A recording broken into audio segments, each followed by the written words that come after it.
క్రీస్తునందు మాకు అత్యంత ప్రియులైన దేవుని పిల్లలైన మీ అందరికీ ఈ ఉదయకాలపు శుభాలు వందనములు తెలియజేస్తూ, కృపగల దేవుడు మనందరి జీవితాల్లో అనుగ్రహించినటువంటి ఈ నూతనమైన దినమును బట్టి ప్రభుని స్తుతిస్తూ గణపరుస్తూ నేటి అనుదిన వాక్య ప్రత్యక్షత కొరకు మిమ్మల్ని ప్రేమపూర్వకంగా ఆహ్వానాన్ని తెలియజేస్తూ ఉన్నాను. రండి, పరిశుద్ధ గ్రంథమైన బైబిల్ నుండి 84వ సంకీర్తన 10వ శరణంలో దేవుని వాక్యం ఈ రీతిగా సెలవిస్తూ ఉంది.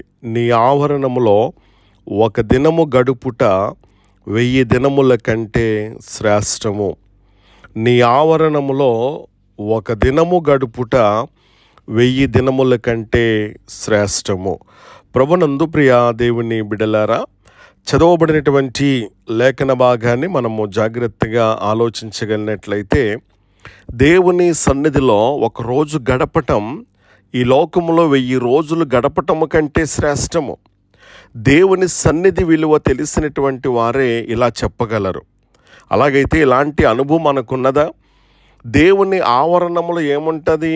దేవుని సన్నిధి ఉంటుంది. దేవుని సన్నిధి ఉంటుంది. 16వ సంకీర్తన 11వ శరణంలో నీ సన్నిధిలో సంపూర్ణమైన సంతోషము కలదు అని దేవుని వాక్యములో మనం చదువుతూ ఉన్నాం. దేవుని ఆవరణం అంటే కేవలం భవనం కాదు. అక్కడ దేవుని మహిమ ప్రత్యక్షమవుతుంది. అక్కడ విరిగిన హృదయాలు బాగుపడతాయి. నిరాశకు నిరీక్షణ వస్తుంది. పాపికి క్షమాపణ లభిస్తుంది. బలహీనునికి బలం వస్తూ ఉంటుంది.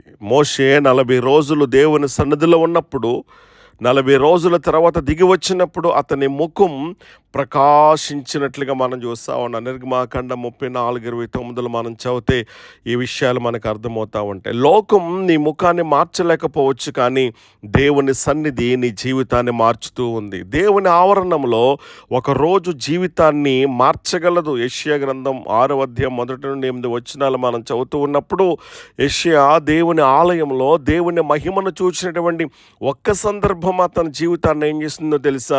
పూర్తిగా మార్చింది. అతడు తన పాపాన్ని గుర్తించాడు, శుద్ధి పొందాడు, దేవుని పిలుపుని అందుకున్నాడు. ఒక దివ్య సన్నిధి అనుభవం అతన్ని గొప్ప ప్రవక్తగా మార్చింది. ఒకరోజు దేవుని సన్నిధిలో గడిపితే నీ జీవిత దిశ మారిపోతుందనే సత్యాన్ని మనం గమనించాలి. దేవుని ఆవరణంలో సేవ చేయటం కూడా గొప్ప గౌరవం. దావీదు రాజు ఇలా అంటా ఉన్నాడు, ద్వార పాలకుడన యుండుట నాకు మేలు. ఎందుకంటే దేవుని ఇంట్లో చిన్న సేవ కూడా దేవుని దృష్టిలో గొప్పది. 100వ సంకీర్తన 2వ శరణంలో అంటారు, సంతోషముతో యెహోవాను సేవించుడు. దేవుడు పదవిని కాదు, విధేయతను, విశ్వాసాన్ని చూస్తూ ఉంటాడు. దేవుని ఆవరణములో ఆశీర్వాదాలని ప్రవహిస్తూ ఉంటాయి. 84వ సంకీర్తన 11వ శరణములో యెహోవా సూర్యుడును డాలునై ఉన్నాడు, ఆయన కృపను ఘనతను అనుగ్రహించునని దేవుని వాక్యములో మనం చదువుతూ ఉన్నాం.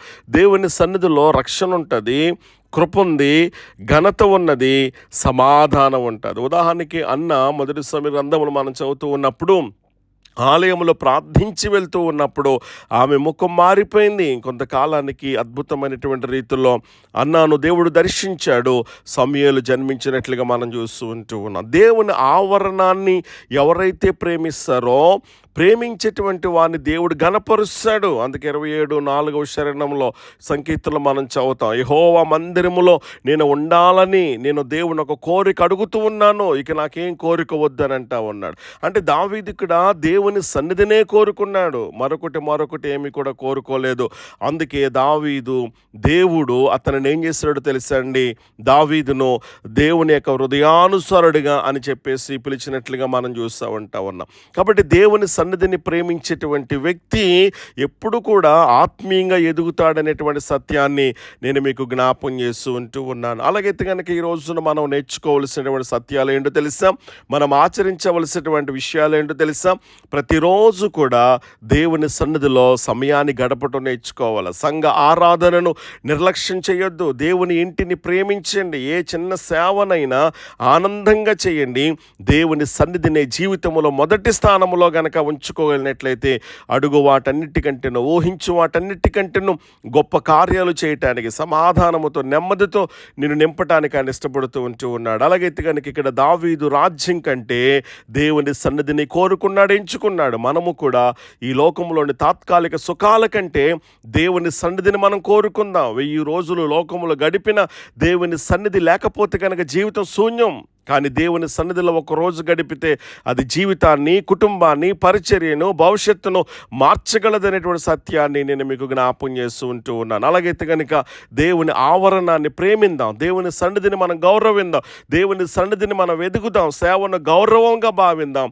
ఎందుకో తెలుసా, ఈ దినపైక వాగ్దాన ప్రకారంగా కృపగలిగిన దేవుడు మనతో మాట్లాడుతున్న మాట, దేవుని ఆవరణంలో ఒక దినము గడుపుట కంటే 1000 దినముల కంటే శ్రేష్టమని దేవుని వాక్యములో మనం చదువుతూ ఉంటూ ఉన్నాం. కాబట్టి ఆ రీతిగా ఆయన సన్నిధిలో ఉన్నటువంటి ఆ సంతోషాన్ని, సమాధానాన్ని అనుభవిందాం. అలాంటి కృప పరిశుద్ధాత్మ దేవుడు మనందరికీ అనుగ్రహించును గాక.